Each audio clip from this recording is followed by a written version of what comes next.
In this episode of Hot Hardware's 2.5 Geeks live stream, we're going to be peeping some pixels of AMD's FidelityFX Super Resolution with some very special guests from AMD. Next.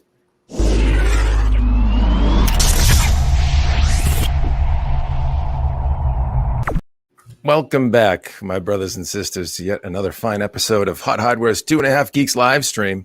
I'm Dave Altavilla here, as always, with my compatriot, Marco Chiappetta. How you doing, buddy? Doing pretty good. Can't complain. And Chris is with us here behind the knobs and dials, right, Chris? You're going to help us out today? Yep, and here and back. Awesome. Thanks for doing what you do. Marco, good to see you as always, but we have some special guests today that we're going to be focusing on versus your big brain. We're going to use some other big brains today, and that's Frank Azor and Carlos Silva from AMD. Welcome to the live stream, fellas. Great to see you.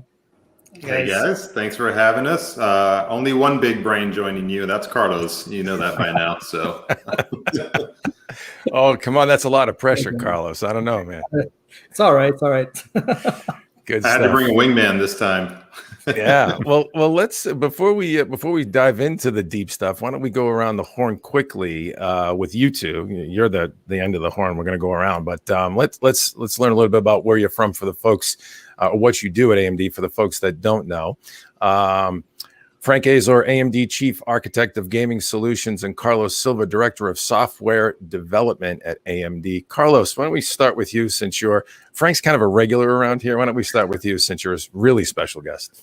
Yeah, I've been probably close to 30 years now in the industry. All sorts of stuff, started small and still small, but better, more scope. 15 years at AMD, seen a lot of games, a lot of technologies, and very excited to talk to you guys about FSR today. Absolutely. Awesome. And so you're responsible for leading the team of software development engineering within AMD. And that's kind of a big responsibility, right? Because what a lot of folks don't know is that hardware companies, specifically systems and chip level companies, you might think they're, a whole bunch of hardware engineers, and there are, but they're usually even more software engineers that enable the magic that you folks do, right? Yeah, absolutely. I mean, they tend to refer as software being free, right? But yeah, it's anything but. It's definitely a great value add at AMD, and it's very well perceived, and I think it's a great environment. We bring a lot of value add and pizzazz to the products by enabling features that really take advantage of them, and so that's basically what my team does with developers. So I run the developer engineering team, which basically talks to any type of developers that want to use AMD products to their fullest. Nice. That's he's being a little humble. Basically, the performance you're getting out of your games on our hardware is largely thanks to Carlos and his supporting teams. They're in there with the game developers, optimizing the heck out of the games and the engines to work on Radeon hardware and our Radeon graphics and our CPUs as well. So every little performance optimization and gain you're getting, it's being driven by Carlos and a huge supporting team around him and our software team that are making that possible for you. So he's a lot bigger than he's making himself out to be. Thanks, Frank. He's just too humble. Frank, you should maybe you missed your calling. You should be a talent agent or something. Wow. I'm not a sales guy. I sell it also. but Frank, in your role at AMD, why don't you tell the folks what your bailiwick is there? Sure. Well. So I run the solutions team, the AAA team, and the gaming marketing team, and the software product management team. So all the AAA technologies that you guys have seen us come to market with, like Smart Shift, Smart Access Memory. So my team and I run the product management of those solutions. And then our solutions themselves, like the Advantage-based solutions that we announced at Computex. You've seen the Asus Strix hit the market. You guys did a great review of that as well. So that product, my team and I work together with our CPU and our graphics teams to help make those things possible. And then we have the HP Omen coming up now as well, which is a great product using the 6600.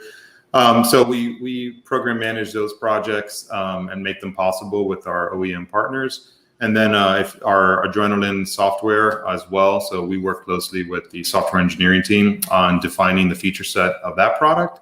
and gaming marketing. So any gaming marketing that you see out there is coming through my team and I. So a lot of different weird jobs, everything from kind of creating technology on the AAA technology side all the way to bringing it to market with gaming marketing. So I have a pretty broad span of scope here at AMD, and it's an absolute blast. Yeah, I bet. And sounds like lots of fun. He brings the fun. He brings the fun to it. Yeah. That's fun. Well, I bring fun and headaches. The headaches are free. if he's chief architect of gaming, it better darn be fun. That's for sure. So good stuff. Well, let's dive in. And Marco, I know you've tabulated some questions early on, and I have a few in there as well. And we've got a few rolling in the chat already. But we should probably start with a high-level overview of what FSR is, or AMD FidelityFX Super Resolution. For the folks that aren't aware, that was launched today. It was announced, now available and supporting multiple different types of GPUs other than from AMD as well, competitive GPUs, but an upscaling, performance reclaiming technology. Carlos or Frank, I don't know who wants to take that high-level 10,000-foot description of what FSR really is. Sure. So I'll start off with the strategy and kind of the thinking that went into FSR, and then I'll hand it over to Carlos to give you a bit of a technical overview about it. But today is what we're celebrating as FSR Day. It's been a day that we've been very excited about for a long time now. It's really hard to keep these things a secret when you're working on them so hard, and so many people are working on them, and we're like dying to give you guys as many details as we can about them. So finally, when we're able to unwrap something as special as FSR, it's just a great day. It's a very, very exciting day for us.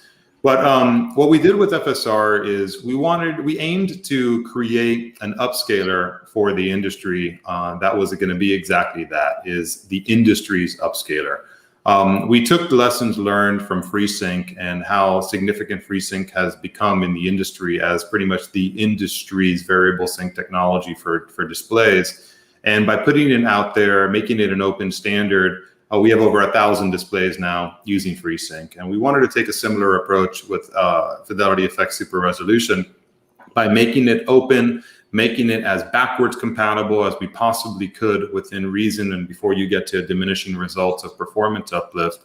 And that's what we've accomplished here today. I mean, we support hundreds of millions of devices out there with FSR.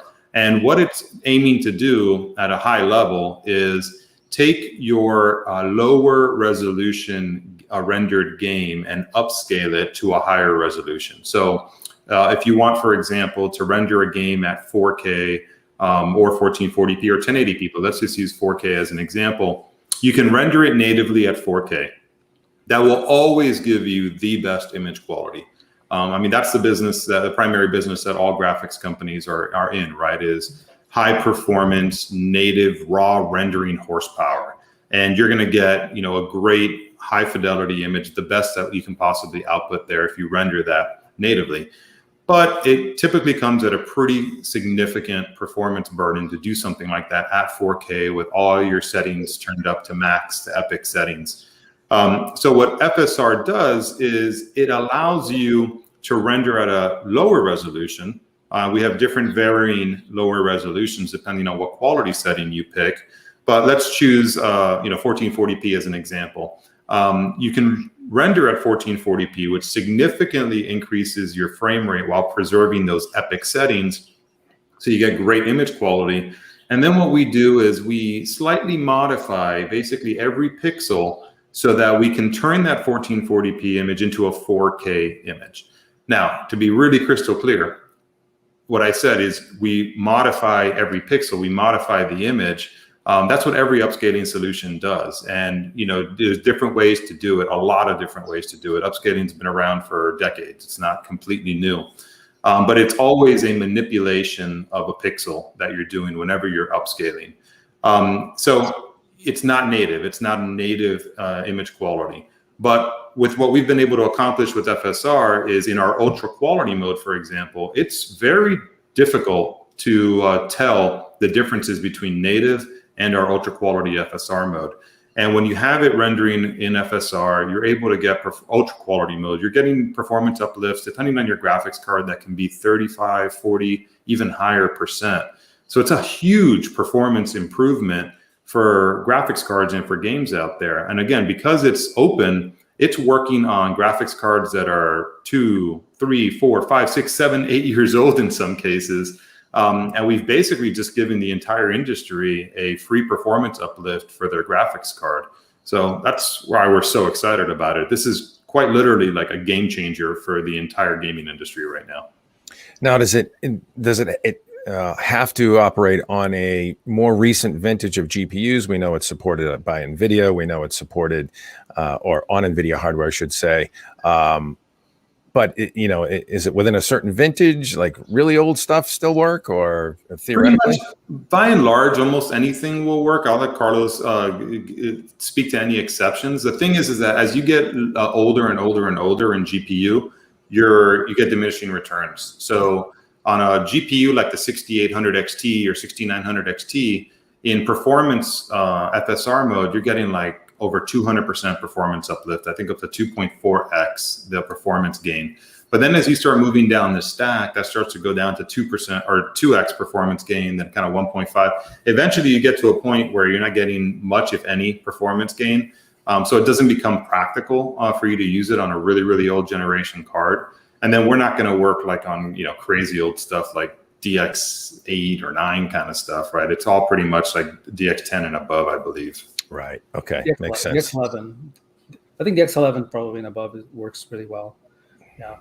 Mm-hmm. I mean, it's a compute shader when it comes down to it, right? So as long as the device you have can compile it, right? And we made it so that it's very compatible to older products and newer alike. And I think the cutoff that we tested was all the way back to our 460. 460 series. RX 460, yeah. Yeah, but I mean, and that's really just because we wanted to have an assessment, right? I mean, there's so many products out there that we just wanted to have an assessment of how this shader compiles and how does it run.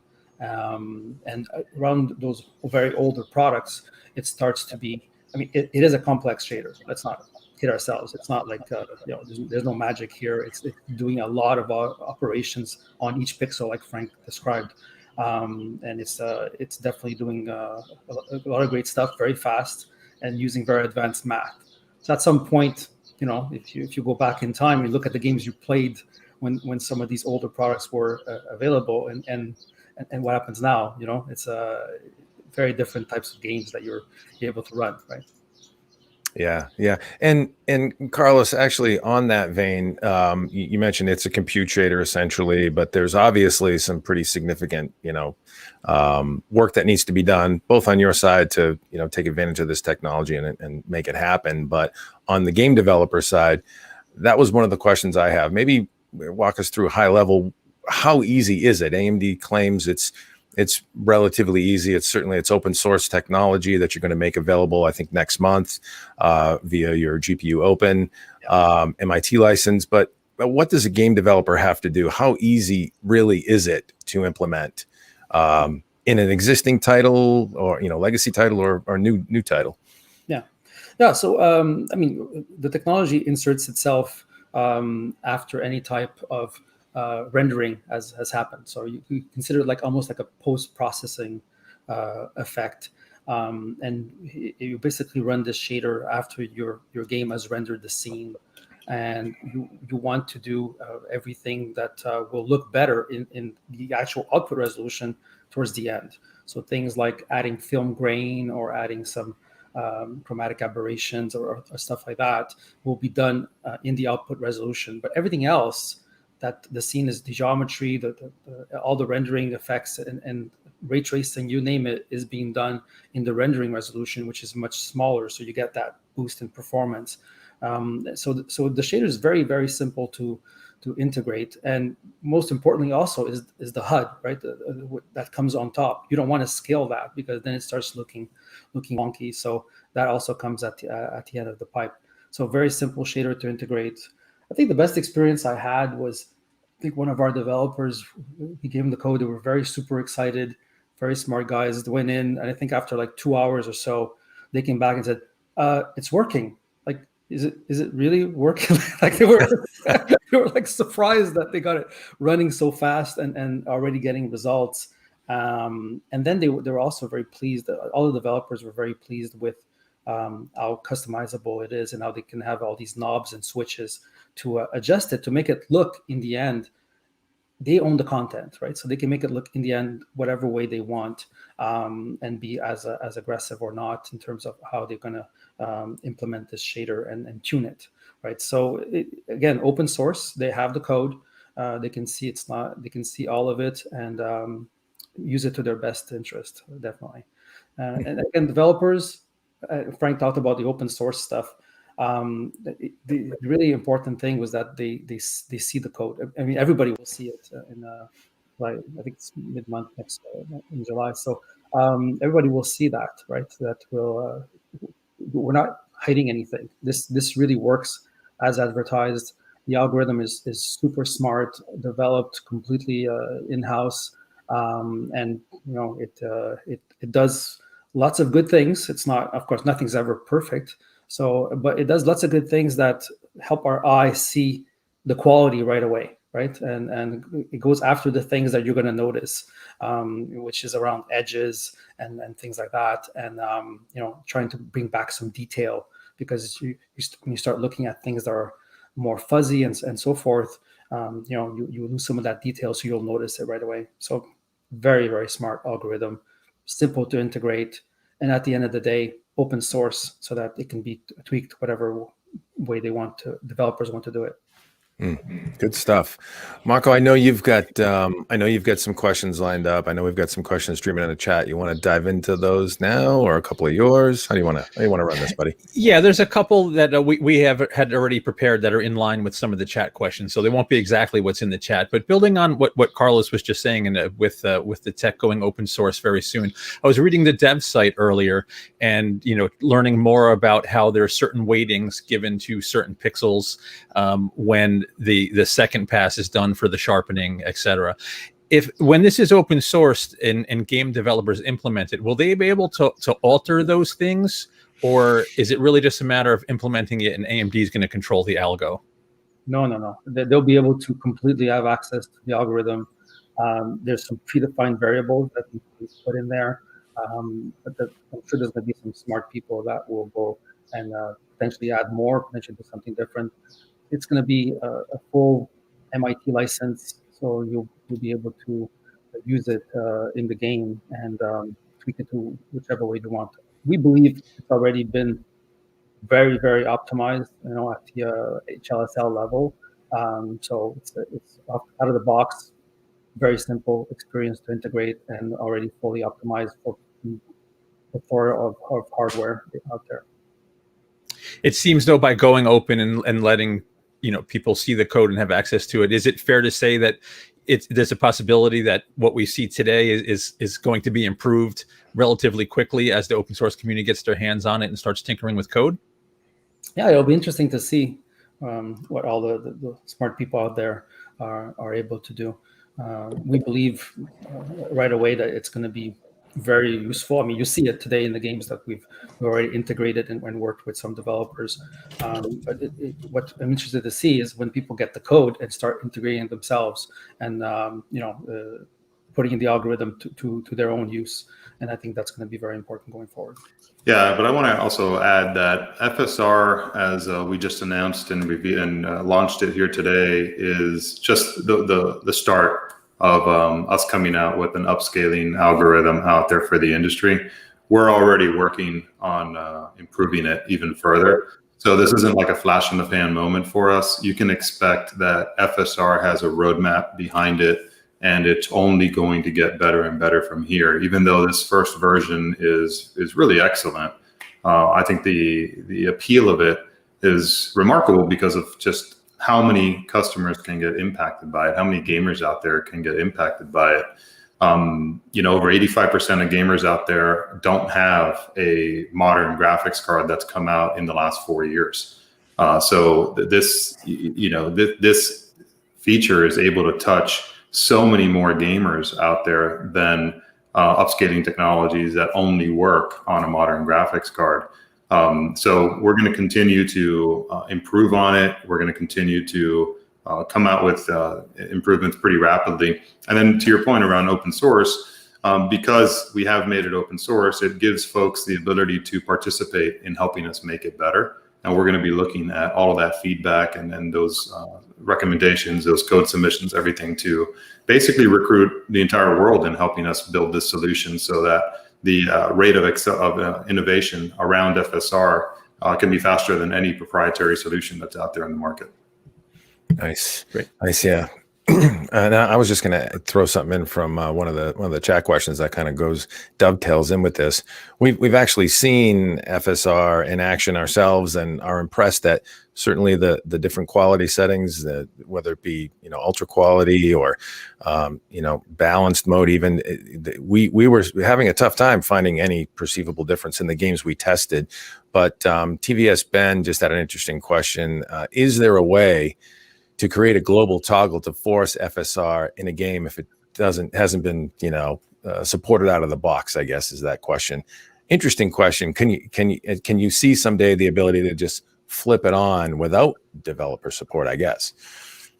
Yeah, no, this is definitely a technology that needs to be integrated in the rendering pipeline to get the best output out of it, right? So obviously we're going to continue doing some research and innovation and trying to find some smart ways of doing stuff. And I'm sure the community itself will look at different avenues. But for now, this is definitely a situation where the developer needs to embrace it and integrate it into their pipeline so that it works best. Makes sense. I'm sorry, Michael. Go ahead and jump in there. I know you had another one lined up. Well, I'm going to actually go backwards for a little bit, and we're gonna go back to the nuts and bolts of it, because there was a whole bunch of questions early, about the base level tech. So, yeah, can someone in AMD's words explain what makes FSR different than, say, just lowering a game's resolution and turning on, say, your contrast adaptive sharpening and letting the monitor or GPU just upscale normally? What's different than just dropping the resolution yourself? Yeah, that's a great question. I think it comes with the super resolution stuff, right? So the algorithm does something really smart around edge reconstruction, right? Identifying edges in the image, and that's what you want to have the most detail on, right? Because that's what you'll notice. That gives you that feeling right away. You look at the image, goes, yeah, this looks like native, right? Because native doesn't have problems on edges and so forth.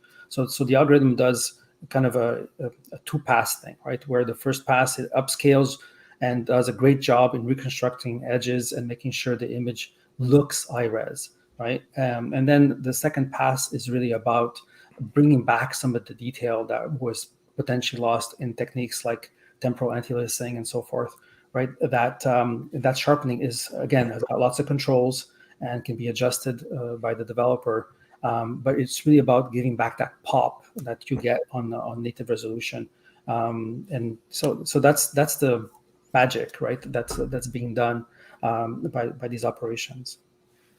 Got it. And now this one might be more for Frank, but let's see how this one shakes out. So it seems like both, NVIDIA's DLSS tech and now AMD's FSR, they both seem to have been married to ray tracing. I'm assuming because of the performance hit most games take when ray tracing is turned on. But in reality, they're really completely separate technologies. It's an upscaling and a performance enhancement technology. It seems like it could have been used as a tool, like especially now where it's really difficult to get high-end GPUs at affordable prices, where people are running on older GPUs and you can just breathe new life into old hardware. Bang, enable this feature, get a 40%, 50%, 2x performance improvement. What was the synergy between FSR and ray tracing? Is it just a happy coincidence? Can you kind of explain sort of how FSR was born? Yeah. There's a lot of things that are driving the need for more performance out there. Games are looking better than ever, and you want to play them as immersively as you possibly can. Like, it's very frustrating, I think, for any gamer to have to go from epic to high or high to medium and lower. And it's not like games are are going backwards. They're only pushing hardware even further.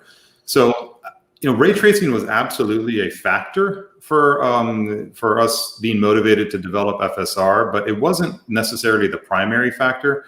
We had a lot of other factors. If you consider that FSR works on our APUs, on our CPUs with our Radeon graphics integrated in them.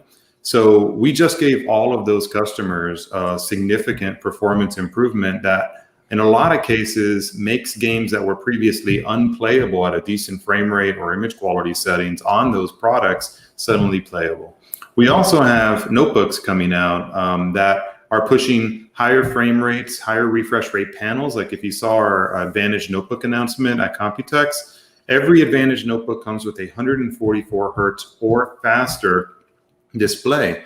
There are a lot of games out there that can't reach 144 frames per second, even at 1080p. And FPS makes the difference for you to be able to get over that bar in a lot of cases, and not just on average, but even as a 1% low frame rate score. So displays and high refresh rate displays are a huge driver as well. And those, not just in notebooks, but desktop panels, I forgot the exact numbers right now, but there was double-digit growth of high refresh rate panels in 1440p resolutions, 1080p resolutions.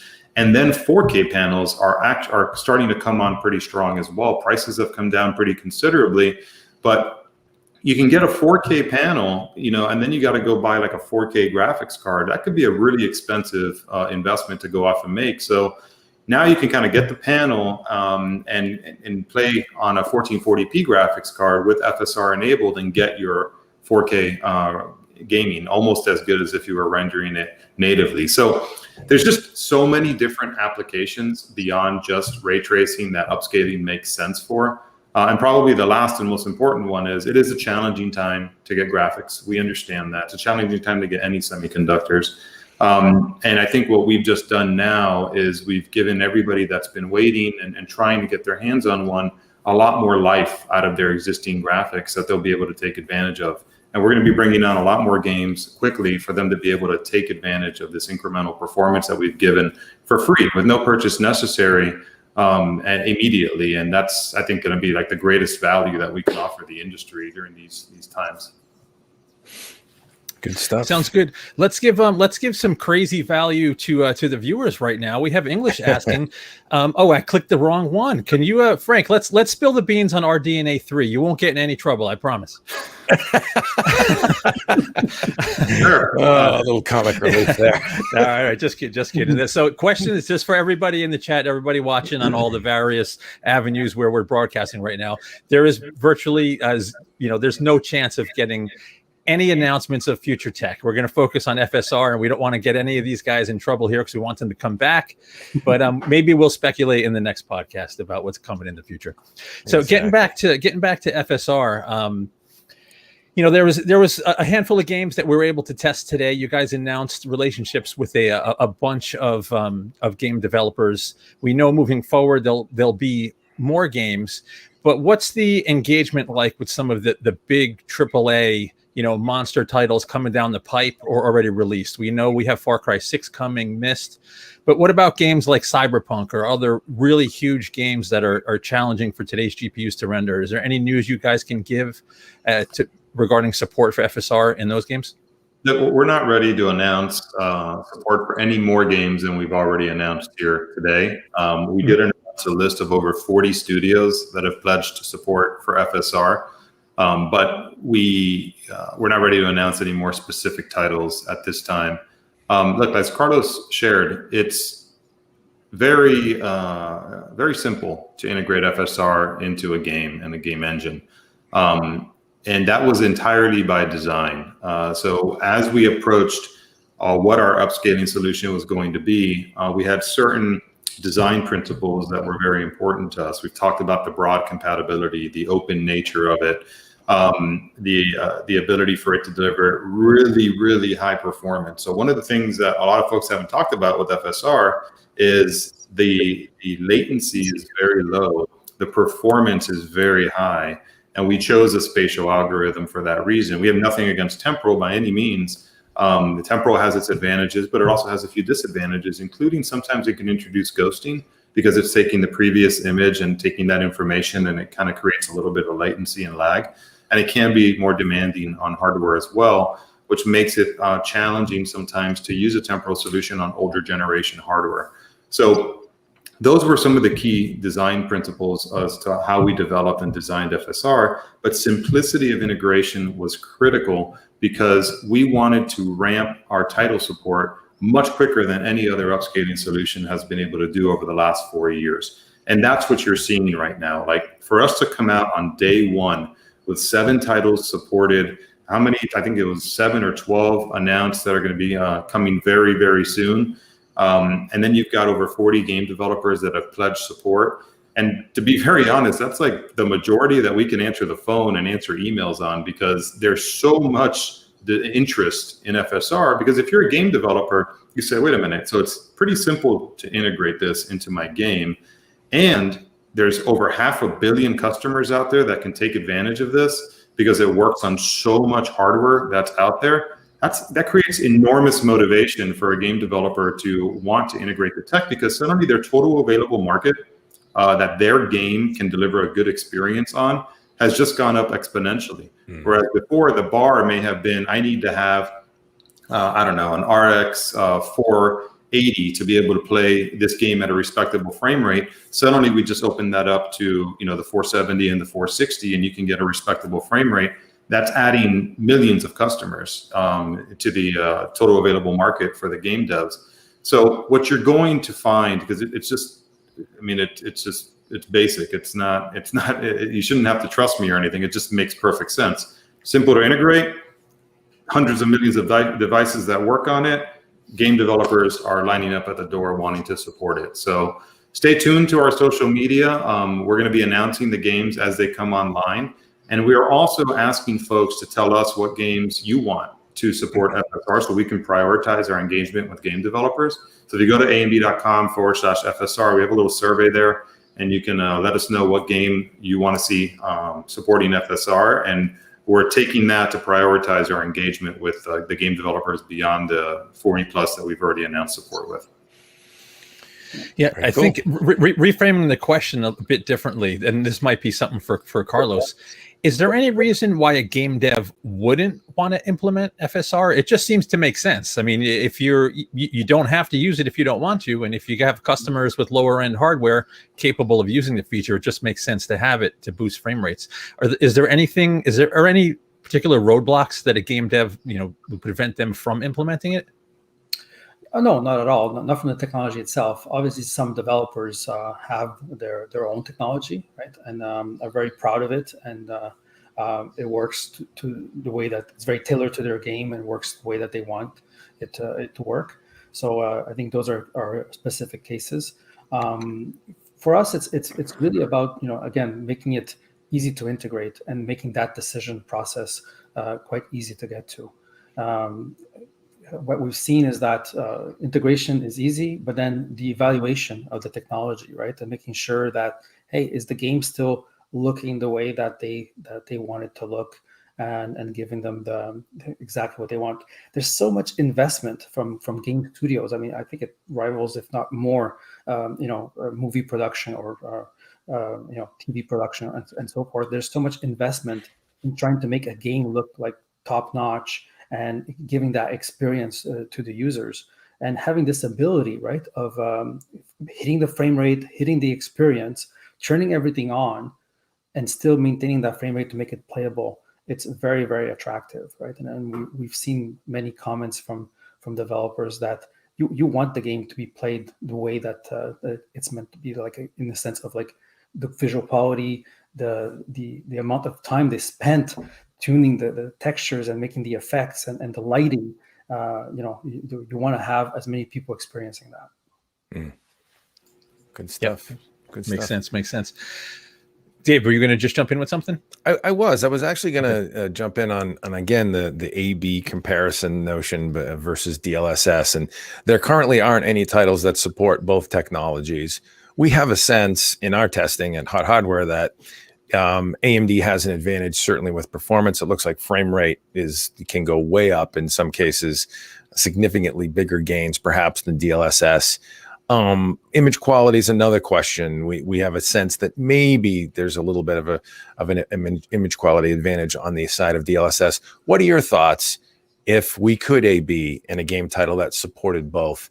What would the gamer see? What sort of quality and performance comparison? How would it match up versus DLSS? If I could throw that little curveball at you. Yeah, look guys, it's very challenging to do what we did, to develop a open upscaler, the industry's upscaler that works on hundreds of millions of devices that are out there. An upscaler that I can't say works on 100% of gaming graphics cards, because you have your folks that have way older generation cards, but certainly the majority of graphics cards that are out there. And FSR does a great job as an upscaler. It makes games that were impossible to play acceptably possible to play. That's a huge accomplishment.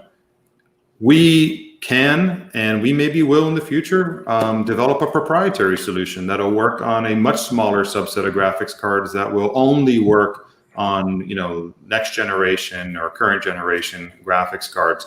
But that's not what FSR is. So even though, at the end of the day, they're both upscalers, FSR and DLSS, the value that they offer the industry, the benefits that they offer, they're not even on the same wavelength. I mean, they're completely different. One is a proprietary solution that only helps customers that are able to get their hands and afford a brand new modern graphics card, and one is built for everyone. So, in terms of what's the final result, with a proprietary solution, you can tweak and optimize things very, very specifically for the GPU hardware you have in that graphics card at that exact moment. And that gives you more flexibility to just fine-tune things than when you're trying to build something that's open, that's trying to work on over 100 graphics cards and CPUs out there with graphics integrated in them. You're building something that's just more general purpose with a different value proposition. So, end result, yeah, you're probably going to find that FSR can deliver a little bit higher frame rate on average in comparable modes to DLSS. And image quality is subjective. You may find that if you zoom in, 3x, 4x, 5x, and you ultra magnify a still image, that maybe one solution looks better than the other because it is subjective and it depends on what quality mode and how good the integration is of the technology. But that's not how we play games. I keep saying that games have motion in them. We don't zoom in 3x and 5x while we're playing the games. So when you get down to the real practical use of the solutions and their image quality, it's in my opinion, it's a conversation that it's almost invalidated because it's not practical. It's like trying to bring in a narrative into a use case that we don't use at all as gamers. Games have motion, and we try and we have a normal view of them. We don't play them 3x, 4x magnified. So I just ask folks to keep in mind the reality of the solutions, and don't get caught up in these ultra magnification still image compares, because they're not productive narratives. I am glad we asked that question. You sounded rather passionate about that, Frank. I've been reading a lot of the reviews and watching a lot of videos over the last 8 hours or so, and some folks get it and they understand that, and some folks don't. And if you're doing a full image quality detail compare, again, it's hard because you don't have DLSS and FSR titles today, but there will certainly eventually become some in the future. But it's just not, I don't think it's productive. It's kind of like these videos that right now that we're looking at. Like, does it really matter that my pixel is a little bit less, sharp than your pixel is? Dave, you've got a really good camera, by the way. It doesn't really matter. We're still getting the message across. We're accomplishing the mission. It's still a really good experience. So I don't know. I just, I'm a little bit irked by how miniature the compares are getting and how microscopic they're getting. And again, there isn't even a direct compare that anyone can make yet. So it's just it doesn't really matter. Is my point. Yeah. Who cares who's got the better image quality? The solutions are completely different. Yeah, You as know, long, some- as, long oh, as go you're ahead, in the Dave. ballpark. Yeah, as long as you're in the ballpark, that makes sense to me. And certainly in a fast moving game, and the faster the moving game, if you're stopping to look at the pixels that closely, you're probably going to be dead the next. So the next. Well, it's a good thing. I mean, the way I look at it is, wow, you had to zoom in that much to get to find a difference between them. Yeah. And by the way, there are some games that FSR looks better than DLSS, and there are some games that DLSS looks better than FSR. And it depends on what quality and what game. And I'm not saying that we're always inferior or we're always superior or vice versa. What I'm saying is it really doesn't matter, in my honest opinion. What matters is the industry just got a double-digit performance improvement for their games for free with no purchase necessary. That's a game changer. Let's focus on the big picture here, not the microscopic zoomed in tiny pixel deltas. I mean, we just made games that were unplayable playable. We just gave everybody double-digit performance gains. Like, come on, guys, maintain the big picture here. Makes sense. Yeah, something that I was thinking about, you know, in the lead up to podcasting or live streaming with you guys today, after having, you know, proofed and edited and posted our article and thinking about and seeing some other pieces of content around the web regarding FSR, something that no one's talked about and it's important, but it would have been tough to pull off in a short window is, yes, if you pixel peep, you're going to notice differences. But if you were to take two gamers and sit them in front of a system, one that's just barely playable at native and one that's ultra playable, you know, with much better performance, I would hazard a guess they're going to pick the better performance. They're not going to pixel peep and worry about, you know, a little bit of shimmer here or a lack of sharpness there. If it's much more playable, that's what they're going to choose. And, you know, doing some sort of A/B like that would have been really interesting to see. I'm sure I just gave somebody some good ideas for future videos, but, you know, that's something to really consider there. Yeah. Yeah. I think that's out of the developers, right? I mean, again, that's my job. But what are they trying to accomplish when they put in a technology like this, right? They're trying to turn on everything. They're trying to give the best experience possible to the end user, right? And at the end of the day, I think any type of technology that does this kind of upscaling, that's the end goal. Turn everything on, be able to experience the game the way that it was supposed to be, right? And then, you know, I think FSR it comes in there and does the right job. Cool. Yep. Very good. Sure. So just shifting gears just for a second, because eventually this is going to be open sourced and people are going to have the opportunity to play with the code. Are there opportunities for, I mean, the bottom line is the algorithm is a high quality algorithm for some people to even say it's nearly indistinguishable from native at the ultra quality setting. Just goes to show how good the algorithm is versus just a basic upscaler.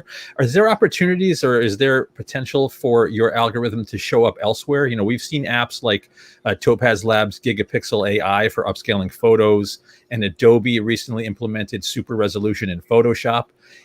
Can the algorithm be used elsewhere, or is this strictly the way it's been architected for games? Yeah, that's an interesting. I think we've looked at different scenarios. Like this was definitely architected for gaming, right? That's the important thing. That's a FidelityFX algorithm, and you know that's our primary concern is to give the best experience for gaming. Now that said, you know we do cover tons of different types of applications and situations, and there are some that will lend themselves really well to again being able to render a lower resolution and upscale. So we'll definitely be looking at any possibility in the future. Got it.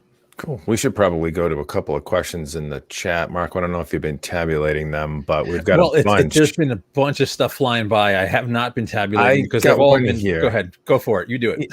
I've got one anyways. How well would FSR work in conjunction alongside existing upscaling techniques like TAAU or UE5 TSR? So Unreal Engine 5. Lots of questions about the potential to work with Unreal Engine 5. I know you guys can't announce, but I guess looking at these upscaling technologies, will FSR be able to work in conjunction with those as well? Is the higher level question, I guess. Yeah, I think that's a good question, and it's not meant to do that. It's the upscaling algorithm, so you got to pick one that you're going to use, right? And I think game engines and developers and so forth will either take FSR as their upscaling algorithm or have their own, right? And I think that's fine. And there are lots of them still evaluating and making their choice. But the idea is to have one upscaling algorithm, or at least a way to switch between them if they really want to give a choice to their users. But it's not meant to work at the same time. You've done your upscaling operation. And that's basically it. Got it. Anything else in there, Marco? Well, just to build on that question, if another engine's using its own upscaling tech, you guys still have the CAS sharpening. There's nothing stopping sharpening from working with someone else's upscaler, correct? Absolutely. I mean, we definitely FidelityFX. Any of the effects available on gpopen.com can basically be used by any developer, and they have very different functionalities available there. But they definitely will work. And with the any upscaler, yes. Yeah. And this one might be getting into the weeds a little bit, but it seems like you guys set some pretty aggressive performance targets. In some instances, games are running greater than 2x the native resolution, and that's a direct result of being aggressive with that input resolution, really upscaling a much lower res. Can you guys give some insight into the thought process that went into that? Because obviously the lower the input res, the less data is there to upscale, and ultimately potential for lower quality. So there was some risk, and there had to be some a balancing act going on there. Can you guys provide some insight into that? Yeah, sure. That's why the different quality levels are there, right? People want to experience the game differently, and some people are more sensitive, I guess, to what they're seeing, depending on what setting they take. Now, FSR was designed ultimately to have the least amount of overhead, and least amount of overhead translates to bigger FPS at the end. And I mean, I'm a gamer, and for me, performance is king, right? So if we can give the amount of performance to get basically reduced latency, faster response, more fluidity, you name it, and have the game look the best it can, that's a win-win-win in my book, and that's how FSR was designed. Got it. Makes sense. Cool. Okay. So just to reiterate for some of the folks that may have joined late that are asking about potential improvements moving forward, et cetera, the algorithm is tweakable. It is first gen. Frank and Carlos have already mentioned that this is just the beginning for FSR. It will be tweaked and modified and enhanced moving forward. So yes, there will be changes down the line. Exactly what those are, there's no way we're going to get them to disclose it unless we had booze involved in the podcast here. So we're not sure how much detail we'll get about future tech, but it's a safe bet that this is not going to remain stagnant. It's a brand new technology. It's important for bringing maximum performance out of more and more complex games. So yes, it's a safe bet. It's going to be modified down the line. Fair to say, guys? Fair to say. Yeah. I heard booze. I heard you were offering booze. That's all I heard. I keyed on that too, Frank. He glossed over after he heard booze. Yeah. Booze? They're offering booze? Yeah, I heard the same thing. Great minds think alike, Frank. This is an interesting question, and Peter here asking, does FSR increase latency? And I guess a more interesting question is comparable to DLSS, the competitive solution. How is FSR with respect to latency versus, say, DLSS and what it introduces in the pipeline? Yeah, that's kind of strange. I actually see it completely the opposite, right? Because you're getting a much higher frame rate and therefore much faster response from the game and so forth. So from my point of view, I think that translates to less latency and more responsiveness from the game and a more fluid game experience. So that's the way I see it. Yeah. I wonder, and correct me if I'm wrong, Marco. Could this be frame time measurement and that kind of latency? It doesn't make sense. It should be better all around, right? Right. Well, any latency introduced by a post-processing technique will be negated if it's much faster performance in the game. Right. So if the game is running much faster, if there's a tiny bit of latency by a certain technology being implemented, it's usually completely invisible because the game is faster. Yeah, yeah. Lots of folks asking that question. I mean, latency test, please. Comparison with DLSS. I mean, yeah. Yeah. Yeah, I guess to say to just pop in here in the background, you could increase frame rate, but also increase the latency from click to action when it shows on the screen. So that kind of motion to input photon delay. latency. Yeah, input delay. Okay, motion to photon latency. Yeah. So, but again, you can test that, right? I have the tools to test that here, right next to me on the graphics test rig. But the frame rate has a much larger impact on that. Yeah, Absolutely. So makes sense. You know, you'd have to get a game that runs at the exact same frame rate, like literally exact same frame rate with and without the tech turned on. So you'd have to tweak all the settings and resolutions. So it's incredibly difficult. But unless there's something broken, because the game's faster, latency is usually going to feel lower, generally. Yeah. I mean, the output resolution is the driving factor, right? So you're going to be measuring against native 4K and an upscaled 4K, right? And that's how you're going to be measuring your latency and your responsiveness and everything that goes along with it.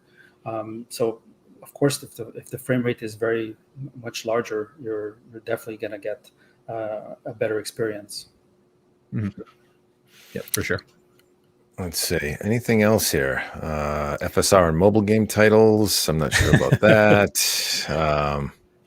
What else you got, Marco? I've got a couple. I've got one question I can ask, but go ahead. Yeah, go ahead. No, go for it. Because I was not paying attention to the chat. I apologize to everybody. So, Dave, if you got one lined up, go ahead. This isn't a chat question. This is one of my own, and it's a little bit of a challenging one. I'll sort of tee it up for you guys to hit it, but so NVIDIA broke, sort of the 50 game milestone for DLSS recently. Added some other big name titles to their library. What's your prediction on how long it'll take FSR to hit that critical mass? 50 game titles or more. You would think with, as you noted, Frank, the motivation of the much larger install base, having it be able to work across, multiple different types of GPUs. The incentive is there, but what can you give us a prediction, Frank, or Carlos, whoever wants to hit that one? Here's the thing that makes it so hard is, in order for DLSS to be integrated into a game, the game developer and the team working on DLSS at NVIDIA, they must work together and integrate the solution into the game. I don't know how much effort is involved in that, but there has to be a communication and a collaboration that takes place because it's a much more involved solution than FSR. When we put FSR out there on GPU Open in mid-July, it's fair game. People can take it, integrate it into their game, and never even notify us that they did so. It's just going to happen extremely rapidly. So it's hard. It's really hard to be able to predict that. Like I said, we've already got over 40 game developers that have pledged support. It's very appealing as a solution for the reasons that I explained. But once we put it out on GPU Open, I mean, we just gave it to everybody for free. Every game developer can take it and adopt it. So, I look at the number 50, and that doesn't seem like a very ambitious goal. And it took them 4 years to get there, over 4 years to get there, right? So, I think the better question to be is, let's make bets on how long it's going to take before we get to 100 or 150. But I'm not good at betting, so I shouldn't do that. You just took my joke. My heart just skipped. See how I set myself up on that? Oh, that's all right, Frank. You're a good sport about it. I'll tell you that much. That much we know. Since you guys are here, and you have an opportunity to engage directly with everybody that's watching, I'm sure you both spent a ton of time today reading reviews, reading reactions to FSR, seeing what the community is saying about the tech. What was missed today? What do you wish that everybody watching knew about FSR that maybe wasn't communicated properly by the community today? Oh, wow. That's a good question, man. What I'll tell you is there's been so much great coverage. You guys did a great piece, and thank you for that. That everybody kind of touched on it really well. If you put all the articles together, the reason I got so passionate about the image quality question is because I feel like there's this over-indexing on the minutia of who's got the better pixel. And that dominated a lot of the videos, especially. And it's like, oh, this works on everything. Let's show you a slide now for 30 seconds. And then let's go spend 30 minutes talking about image quality. It's like we're missing the point here, guys. Like, this is really an industry game changer, and not just because I'm a marketing guy. Like, I mean, we gave hundreds of millions of people a free performance improvement and made gaming experiences that were previously impossible possible. And it's an open solution. So this has the ability to go really far and broad and wide. And there wasn't a lot of coverage about like how this will change gaming platforms forever here on out. Another thing we didn't get, which is an interesting question, I'll ask myself the question. Great, man. Why bother improving native rendering performance anymore? If you can do upscaling so well, why do we need to buy new graphics cards in the future? Hey, you just up the performance 2.4x or over 2x with just this little software feature. Technically, why bother to invest and add, and develop that next major GPU? You guys were asking about RDNA 3. Why bother, right? So if it were that simple, right, we'd all just become upscaling companies. At the end of the day, upscaling, like I said at the beginning, is always modifying an image, and you're manipulating it. And you can get better and better and better at manipulating it, but you'll never, I don't want to say never, but I don't think that there'll be a substitute, a true one-to-one substitute for native image rendering. And to what Carlos said, right, the way that the game developers develop the game and that image quality is a certain way. It's an artistic rendition of what they want you to be able to see. And we have to preserve the integrity of that. And, we're putting out features like this for folks to be able to use, but they are, of course, optional for them to be able to use it. And if they want to take an image compromise in exchange for a huge performance uplift, then that's a choice that we have as gamers to be able to make. But no matter what solution you use today, no matter what solution, FSR, DLSS, or any other, the fact is it is a image quality compromise. Some are less distinguishable than the other in exchange for a performance uplift, no matter how you see it. But the fact that hundreds of millions of people now have the option of being able to make that decision for themselves, that is, in my opinion, it so significantly outweighs a tiny edge on a pixel being a little different or a little tiny reflection, that I just don't think that was emphasized, honestly, enough, how game-changing that is for the entire industry today. Gotcha. I would agree. Ben actually had the notion, I think, in his piece, our editor that covered the technology, that it breathes new life into, legacy hardware that, right now is a huge benefit for some gamers that just can't get their hands on, the current generation GPUs. So if you need that uplift now in hopefully more and more game engines moving forward, as you guys get some adoption, it can make your old graphics card, has the potential to make your old graphics card new again. So good stuff. I'll tell you what I thought a lot of people missed. My team put a whole lot of information on gpopen.com. Yes, it's funny. It's funny you mentioned that, Carlos, because I saw it and I'm like, wow, that should have been in the press briefing. We weren't briefed on it, Carlos. Sorry. But nobody took up. There was some really good performance information there and stuff that I think has not been seen before. So I guess I invite people to go and take a look, because there's some really good info that I don't think was picked up by a lot of people, if any. So. Yeah, that's a great point. You brought something up, Carlos, which is gpuopen.com. A lot of people have never even been there and seen the tool set that you guys have put out there for game developers to be able to leverage. And there's a ton more information about FSR there as well. I'm probably somewhat to blame for why that didn't go out to the press, guys. So Marco and Dave, I'm sorry on that. My team was the one putting together the press content, so I'm just gonna, crucify myself here on that one. But if you want to learn more, for anybody who's watching, check out gpuopen.com. It's a great site, a ton of information on there. It gets a little bit technical, but you can get a wealth of information on there on all of the FidelityFX features. We have over 8 now. I think FidelityFX Super Resolution is the 9th one, if I remember correctly. But yeah, it's a great site to learn about all these tools that we're giving the industry for free out there to try and make games look better, and for game developers to have an easier time to accelerate the performance and the image quality of their games on not just our hardware, but any gaming hardware that's out there. And a lot of it's cross-platform. A lot of the FidelityFX features are actually cross-platform. Microsoft recently announced a few weeks ago that they were supporting several FidelityFX features as well on their platform. Just to give you an example of how much support we're getting out there. Nice. I actually dropped a link in the chat. So yeah, I was just gonna pop a question up about the consoles. We had the Nokia fan club say, what about FSR on consoles? I know Microsoft already announced support is coming to the latest gen Xboxes, correct? Please contact the console companies regarding their. Yeah. This was a tough question that Carlos was hoping to avoid. That's the right answer. I think Microsoft confirmed it, but maybe I'm wrong.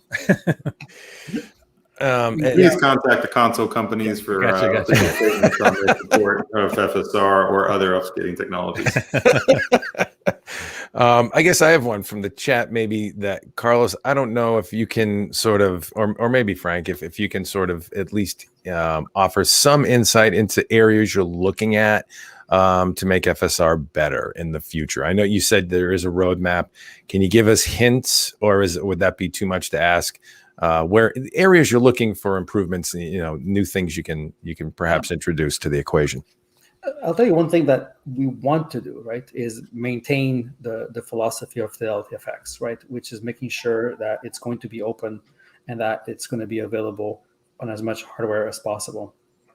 So we are looking at new implementations and different variations of algorithms that will provide, even better quality and still maintain the right level of performance, so that you reduce that overhead. So that's the goal. And at the end of the day is to still make it available to on GPU Open, so that people can make use of it in as many games as possible. Nice. Cool. A little bit of insight there. Thank you. What else? Are we just about wrapped up there, Marco, on the cues?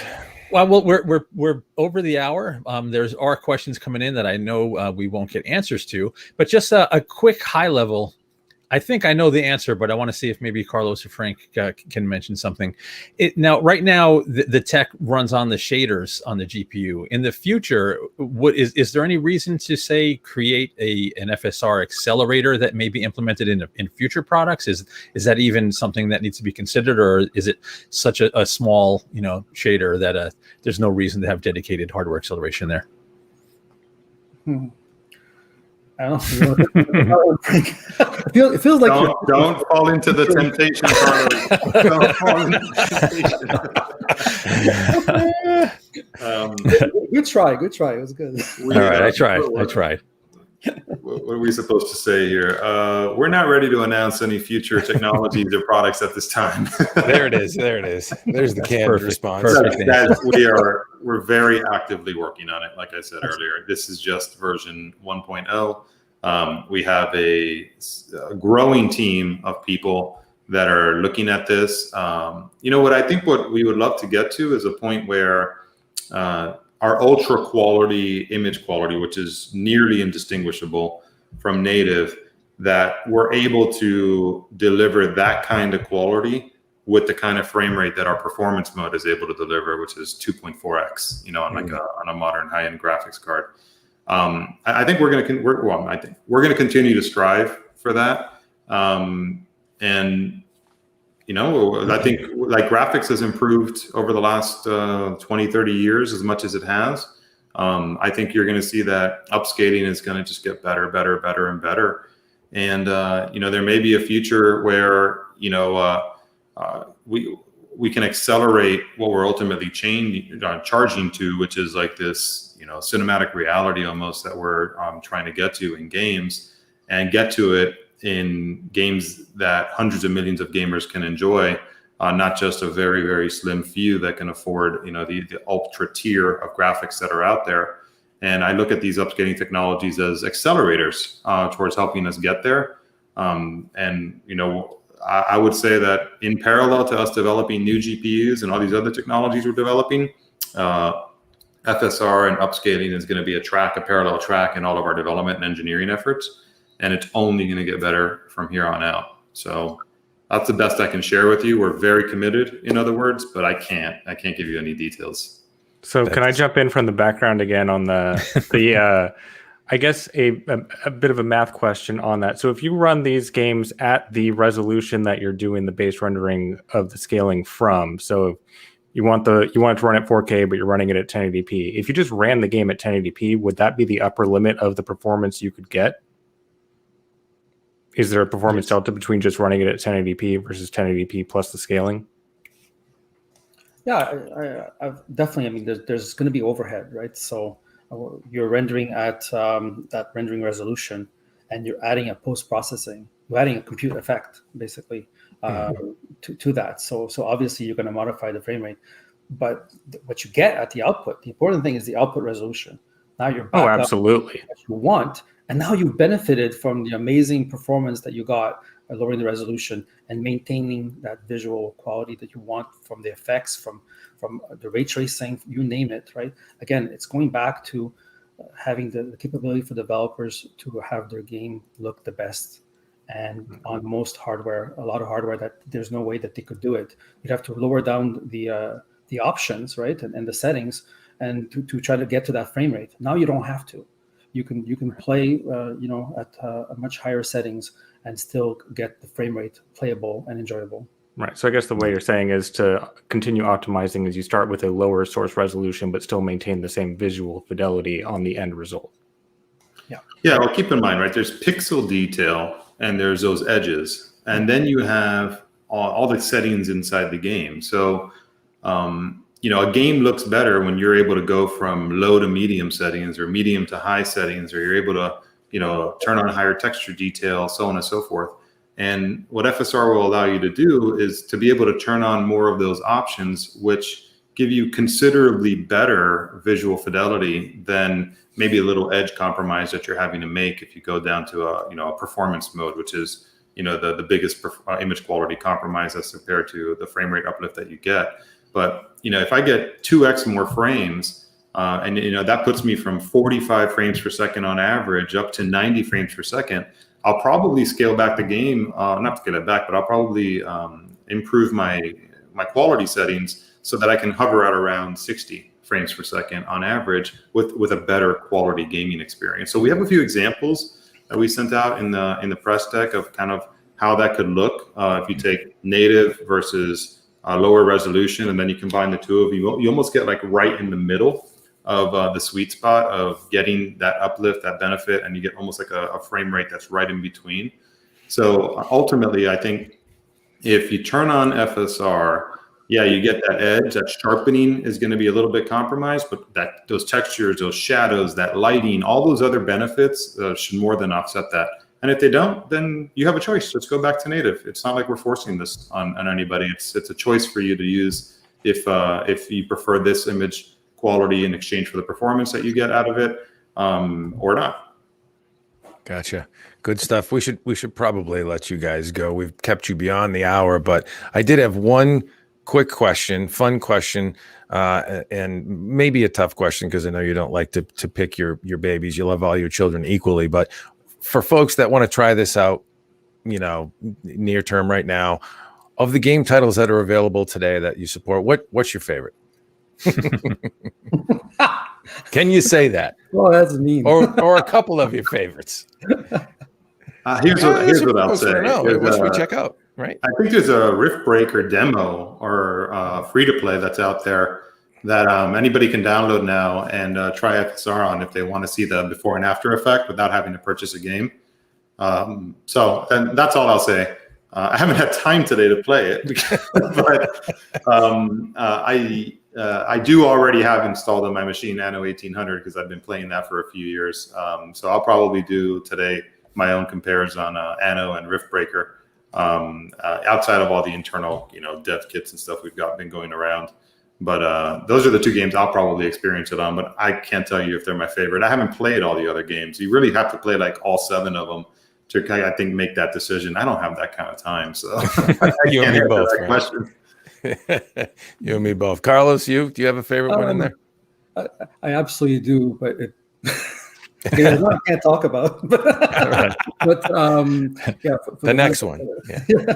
Definitely, Rift Breaker is one of those games that I really like to play. So that's definitely one that I've seen amazing results. Just getting the frame rate up. My team likes to laugh at me because I don't have the latest card in my gaming rig. Which hey, Carlos, some advice to you, my friend. Don't talk about that. Okay. They're hard. That's some personal advice. All right, but avoid that topic altogether. So no, definitely this allowed me to get the most frame rate. But my experience has been, I want to get to that 60 frames per second, right? And the monitor is the monitor, and I want to enjoy it at its native resolution and get 60 frames per second. So play the game and then start adjusting the features. Turn FSR on. I usually like to play in quality mode, and then adjust the settings to get that fluid experience with everything I can get on the actual graphics card that I'm using. And it's been a great experience. So even I know the technology behind it and everything, and everybody that blood, sweat, and tears that went into developing it. But then when you actually get to enjoy it, it's a beautiful experience. Absolutely. Yeah, it's this saying I have, which is like the 2 best days of the job are the day you define the product because you're dreaming everything up and you're putting it all down on paper, and then the day that you launch the product, you get to see your dream realized. But man, every day in between is tough. Today is one of those great days. It's FSR day. It's so exciting. We get to see it come out. So much blood, sweat, and tears went into it from Carlos's team and so many other supporting teams that are out there. So it's really a celebratory day for us. So thank you guys for having us on the show and letting us share this moment with you. It's a huge moment for us. I think it's an industry changing moment. Like I've said, I think it'll be different from here on out for us. We've significantly accelerated graphics and gaming performance for hundreds of millions of gamers. So to be able to celebrate it with you guys is awesome. So thanks for having us on here. Well, thanks for joining us, Frank and Carlos. It's been a pleasure. It's always great to catch up with you, Frank. Carlos, great to catch up with you after a long time. Yeah. And yes, congratulations on the new baby. I mean, that is just great stuff. You have given birth to this new technology, and that is exciting stuff for sure. Anything else to add, Marco, before we let these guys off the hook? No, I think that was great. I want to thank you guys for hanging out with us as well. We really appreciate you guys supporting us over the years and coming to do this and engaging directly. I think this is kind of the best medium to, let you guys say what you want to say directly to the audience that you want to reach. And I really appreciate you guys coming on. I think it's great. Yeah. Thank you. Good to have you with us, guys. We appreciate it, and hit thumbs up and subscribe if you haven't done so yet, folks. We want to get this video out here. The VOD will be going out to the webs soon. Hit thumbs up and subscribe. You can find us on the web at hothardware.com, youtube.com/hothardware, twitter.com/hothardware. We're all over the place. Frank Azor, Carlos Silva, thanks again so much for joining us today. Thanks for having us, guys. It's been a pleasure. And we will catch you later. Take care, and thanks for stopping by.